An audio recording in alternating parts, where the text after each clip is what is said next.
Today's conversation is group or team coaching.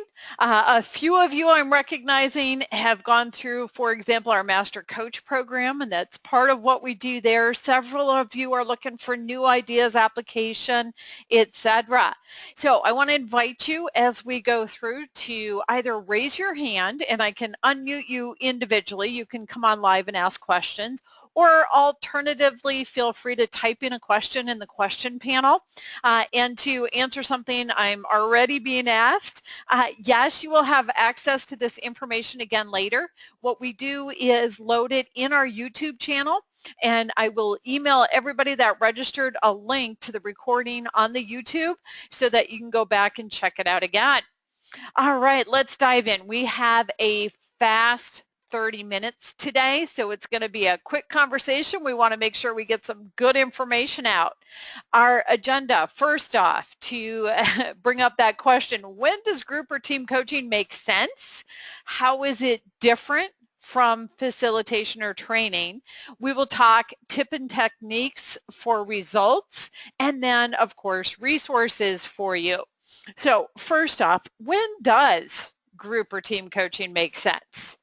A couple of thoughts. First off, as a coach, offering group or team coaching is a benefit for your clients. It's an additional service that you make available. And then for those of you that are doing coaching as a business, it is often a business builder, both because of it being an additional service and because it's an entry point for people into coaching and what coaching is like.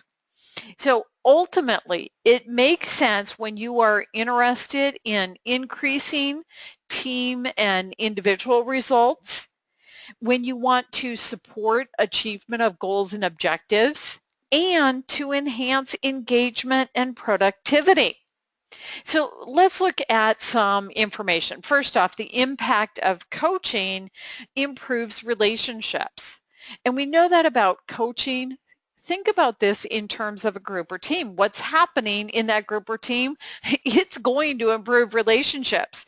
Now, the statistic from McGovern, Lindemann, Vergara, Murphy, Barker, and Warrenfeldt with Manchester, that was a mouthful, tells us the relationships are improved with direct reports 77% of the time, with immediate supervisors 71%, with peers 63%, and with clients 37% of the time. It goes on to say in that study that it increases teamwork by 67%, job satisfaction by 61%, and organizational commitment by 44%. Then it gives us productivity numbers, and this is a study by Merrill Anderson with Metrics Global. So productivity after coaching goes up 53%, the quality of work 48%, organizational strength is increased 48%, profitability goes up 22%, customer complaints go down 34%, and costs go down 23%. So ultimately, what does that mean to you as a coach? Group or team coaching is an opportunity to tap into an effective, proven method for long-term development. And yes, of course, we're talking about coaching itself and bringing that into the group or team space. It creates an opportunity to navigate change in a collaborative way because you're working together, and it uses economy of scale. And that makes a lot of sense for companies and individuals alike. So great question. The statistics I shared with you are research studies on individual coaching, and I'm going to take what we know works there and say, think about the application in the group or the team environment. Group or team coaching is a way for you to further work on skill enhancement. It's a resource identification tool, and in that group or team, there's opportunity for creation of best practices. So they get to coordinate what they're doing. So in a team environment, they're developing their own best practices. As a coach, by the way, your skill set increases when you do group coaching, and you're developing your own best practices. So it's truly a win-win in that consideration, that respect. So other benefits. When you bring a group or a team together, this is an opportunity for them to learn from each other. It is an opportunity to engage everyone for the benefit of everyone, and at the same time, enhance individual growth. So let's start digging into them. Group coaching, the definition that we're going to work with, it means preparing for and empowering group exploration and interaction with people who have common interests or goals. In other words, the people in the group may or may not know each other. They may or may not work together. They, on an individual level, have a common interest or goal. So as a coach, think about it this way. Depending on your niche area or the type of coaching you do, a group coaching can be offered around that area. So for example, if somebody's a career coach, they can do group coaching around career. And you can, for example, have group sessions talking about resumes, interviewing, confidence, negotiation, et cetera, et cetera. And it's a great environment for people who are working on their own career individually to share ideas, encourage each other, learn from each other, support each other. So that's the idea of a group. When we talk about team coaching, what we're doing is working with people that do work together, whether it's in a job setting or a collaborative effort between organizations, for example, or within a community organization where they're volunteers. And the idea of coaching a team means that you as a coach prepare for and empower that team on their focus, their discussions, their process, and their planning. So those are our working definitions. Now, how is coaching different from training and facilitation? So let's dig into that. When you have somebody that's a trainer, and looking at who's here, I know a number of you do training. Here's the definition from Webster's, and it's almost kind of funny, I got to chuckle. It's the action of teaching a person or animal, and by the way, I think I'm the one who qualifies as the animal in this case, a particular skill or type of behavior. So that's our working definition of a trainer. What does it mean in the workplace, in the environment we're most likely referring to? It means that the trainer is going to identify skills objective, or in many cases objectives. Then they're going to develop and deliver the training. They will then evaluate the skill level and, as appropriate, provide additional training. So that's the process, what it means to be a trainer. A facilitator, well, back to Webster's, the definition, it is one that helps to bring about an outcome, whether it's learning, productivity, or communication, by providing indirect or unobtrusive assistance, guidance, or supervision. So a facilitator knows the end goal. They manage the group, they give options to move forward, and they ensure that the group is working together for the defined objective. Okay, facilitator. Now, what's a coach? Here's the definition from the International Coach Federation. Coaching is a strategic partnership. The coach empowers the client. The client is the one who clarifies their own goals, creates their own action plans, moves past obstacles, and they achieve what they themselves choose. So think about some of the differences. Whereas the trainer is going to identify the skills objective and design and deliver the training, in coaching, the individual identifies their own skill objectives or other objectives, and they create their own learning opportunities. Whereas a facilitator knows the end goal, in coaching, the coach does not. The client is the one deciding on the end goal. So what does it mean you do as a coach? You're questioning to create awareness and explore. You provide positive support and encouragement. You maintain that focus on the future and on achieving goals. And it is the coachee who chooses the objectives and the actions. They have the control in that. Okay, so that's where we've differentiated. Now, let's get into what most of the questions focused on when you registered, and that's some of the specific tips and techniques. So first off, you've got to decide who's going to be included. The group coaching is where they have a common interest. So let's say, for example, I'm a coach and I've got one client who's going to start a business, and I have another client going through a divorce, and I have another client working on a promotion. Am I going to put these people in the same group? No. They have different interest, different focus in terms of what they're wanting to achieve. Alternatively, many of you as coaches have identified your own niche area where you focus and specialize. And so that very often is what your group coaching is going to be about. And so it's people in the group that have a common interest. Now, if you're doing team coaching, they have a common focus. Sometimes it's about getting a project done. Sometimes it's about what they want happening inside the organization, whether it's in terms of culture or how the organization is interacting with other departments or silos in the organization or with other organizations. You also have an opportunity there. Maybe you have people in that organization that are the leadership, and this this team session is an opportunity for them to get together and collaborate in terms of how they're providing that leadership in the organization and what they're doing. So they work together, they have a common focus.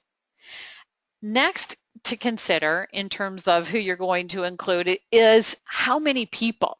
So the International Coach Federation defines a group as being 3 to 15 people. Sweet spot tends most often to be in that 6 to 12 range. So inside of what the parameters are there, that's a sweet spot. Now, the big question, of course, comes up when you're putting together, for example, a workplace team. It may be you have more people than that, and then you're considering, do we want them in the same team coaching environment? Do we want to start having subgroups or teams within that coaching environment? So you've got a couple of options there. Think about how you want to do that. If you're a coach offering groups to clients individually, when you have 3 people, you know you have enough to start. And as you start creeping up toward 12 to 15 people, start thinking about starting the next group or even dividing the group and having them meet at different times. So a couple of options, things to consider in terms of how many. Next thing that you want to be thinking about is your process for the session. So let's talk about a couple of options there. First off, as the coach, it may be that you pre-select topics. And if you're pre-selecting topics, it's very often pertinent to what that common focus or common objective is. So you're saying, okay, we're doing a group for career coaching. We know that resume writing, interviewing, negotiation, these are all topics for people to consider and address. So we're going to lay out a series of these topics and have the group sessions on that topic. Alternatively, you may decide with the group or team. It may be you show up and you simply ask people, hey, what do you want to talk about now? And in the moment, they get to decide what they want to talk about and work on. Or it may be you survey them in advance. Send out a SurveyMonkey, something like that, and ask them, hey, what are you interested in talking about? What different topics? What's your order of priority, etc. And then based on survey results from the group, you're picking topics and having those ready. So you've got different approaches in terms of deciding what you talk about. The benefit to pre-selecting the topic is if you're organizing a group and you know topic areas based on what it is the common goal or objective is going to be, it gives you an opportunity to have things available in terms of resources, questions, etc. If you're deciding in the moment, it gives people a chance to bring up just whatever's on their mind right then, front and center. If you're surveying them ahead of time, the advantage there is that the group or the team has input in terms of the topic, and at the same time, it does give you advanced opportunity for your own planning. So as a coach, how do you prepare for that? Well, sometimes coaches prepare questions ahead of time. If you're preparing your questions ahead of time, how many are you going to prepare, and are you going to send them out to the group or team in advance? So for example, one thing I've done is I'll have 4 questions and I'll send them out to the group in advance. And for every question that I send out to the group in advance, I prepare at least 4 more questions behind the question. And then when we're in the session, I may or may not use those. It depends on what's going on. I have them available, they're ready, and if they make sense, they work, they're helpful, super. And otherwise, we simply go with where the group or the team goes.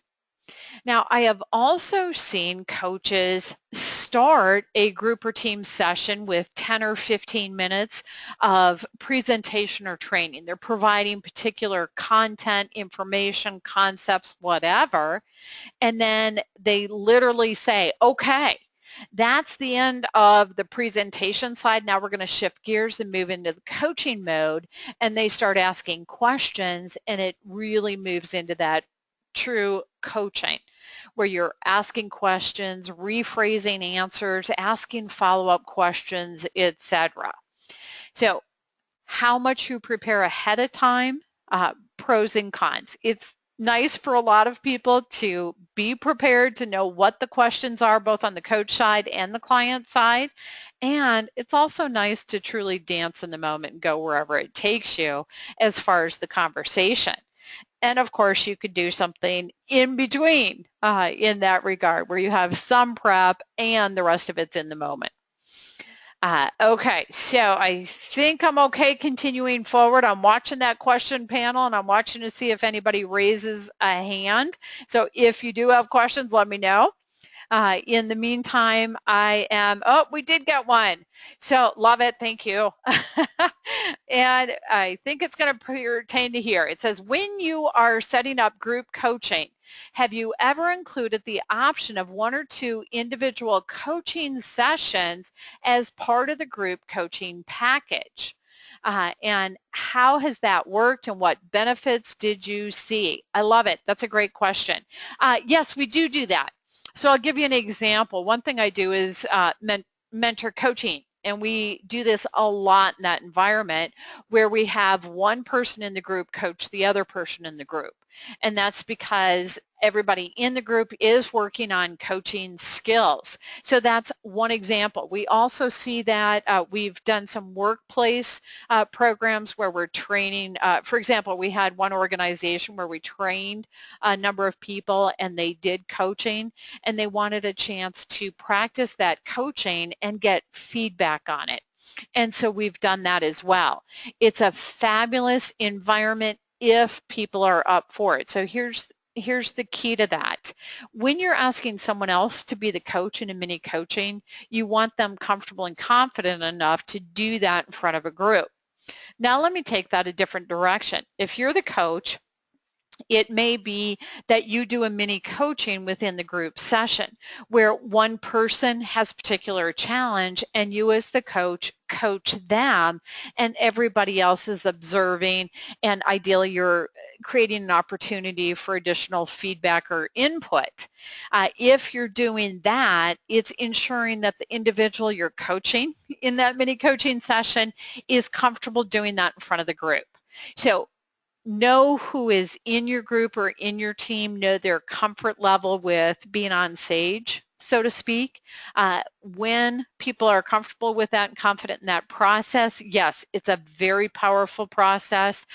Benefits include, of course, for that individual figuring things out, for the others observing it, they're learning from that process because you're demonstrating and role modeling it. So great question there. Another question came on how to improve your coaching skills. So what I want to give you on that question, in a few minutes, we're going to talk through the 11 core competencies of a coach and their application in group and team coaching. Because our focus here is specifically on the group and team, what I want to do is at the end, I'm going to offer people that are here some time if you want to schedule a phone call, and that way we can dig into that on a more one-on-one level in terms of improving your own coaching skills. Let's see, topics I've seen addressed in group or team coaching effectively. Absolutely across the board. I have seen it work for leadership skills. I have seen it work for, I mentioned career. I've also seen it done very effectively when you talk on a more family or teen level, where the coach is working with parents and doing parent coaching, or they're working with the teens and doing teen coaching. It's so exciting because team coaching and group coaching have application in so many different environments. So it's really about using the coaching competencies and being intentional with your process. So great question there. Does the group coaching work similar to individual? It's similar in terms of the coach's role and the coach competencies. Where it's different is that in a group or team environment, you've got multiple people participating in the conversation and adding ideas. It does mean that you're going to go less into really deep personal pieces, more into general brainstorming and sharing of ideas and experiences. So commonalities and differences. All right, awesome. Thank you for all those questions. I'm going to go ahead now and talk in terms of where you have your group or your team meeting. So one option is for you to use an online technology, very much like what we're doing here. Now, when you look at online technologies, there are considerations. How easy is it for people to access it? Think also about some other options. So for example, right now we have way too many people on a call to have everybody live and talking and participating. When you have a group of 3 to 15 people, you can do that. You can have people live on their microphones or calling in and participating in the conversation. Obviously, that's what you're doing with a group or a team. You could also do things where there's a chat board and everybody can write messages and comments. Sometimes everyone can see that, sometimes only the presenter does. So be aware of that. Another option that can be fun is webcams. Sometimes that's fun, sometimes it's a distraction. And then alternatively, as a coach, sometimes having a PowerPoint, maybe it's just the question, maybe it's some nice pictures for a visual. Alternatively, showing note-taking. So perhaps the coach is taking notes during the group or the team session, and that shows up on the screen while you're in that group or team. So a lot of different approaches in terms of what you can do with online technologies. A different option is a conference call, and there are conference call services that do provide screen shares as well, so you can mix and match with that. And then of course you can do a group or team face-to-face. So on the pro side of that, being in the same room, sometimes the energy, the dynamic is really great. Other times it's a logistical challenge in terms of getting everybody there. It means additional time for people to in transition to and from the session, etc. So there's pros and cons to that as well. Let's see.